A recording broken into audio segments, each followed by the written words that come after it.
I spoke exclusively to Microsoft CEO Satya Nadella and LinkedIn CEO Ryan Roslansky about these changes and why Microsoft itself has given up trying to predict exactly when its workers will be back in offices. But I started by asking Nadella about inflation, specifically the Microsoft 365 price increase that's coming in March and how he's balancing cost pressures in the global economy against Microsoft's mission to make customers more productive. This is an unprecedented time in terms of some of the constraints that are there. There is the demand shock as well as the supply constraints that are all playing out. But to me, the thing that is most needed going forward in order to deal with all of the constraints, quite frankly, in the real economy, perhaps is the malleability of some of the digital technology, right? For example, in this world which we are about to enter, this hybrid economy where people are going to, make different choices about when, where, and how they work. And with this paradox of where people may say that, they want the flexibility, but also at the same time, the human connection. A lot of the technology investments that we announced today, right? Take the AI camera. The AI camera is going to, in fact, be deflationary because it's going to help everybody participate in meetings and help drive productivity up.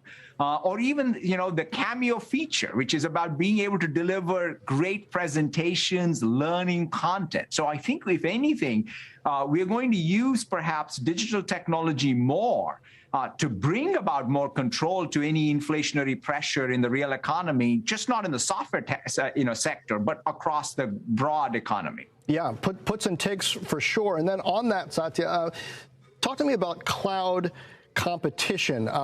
We've gotten into your strategy to grow high-value share in the cloud before. AI, applications, infrastructure, all of that. I think particularly when we were talking around your planned acquisition of Nuance and the importance of that to the healthcare vertical.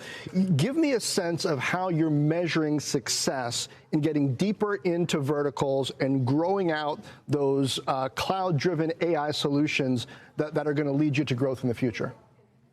Yeah, for us, John, I think it all comes down to the Microsoft cloud. So one of the things that I've always maintained for the last 7+ years is we don't make our decisions whether it is the capital investment or whether it is even the individual product categories that we compete in as separate categories, but all coming together. Like even if you take, say, what happens when you deploy Teams, one of the first things you do, in fact, the increase of usage of Teams in the first line has gone through over triple digits, right? So if you think about that, it's not just about communication. So the first line people who are working are also not only communicating with, say, headquarters folks using messaging, but are also using applications that are integrated into their workflow. So Power Apps is being used along with Teams, and of course, Power Apps is built on Azure databases. So to me, building out the continuity from infrastructure to SaaS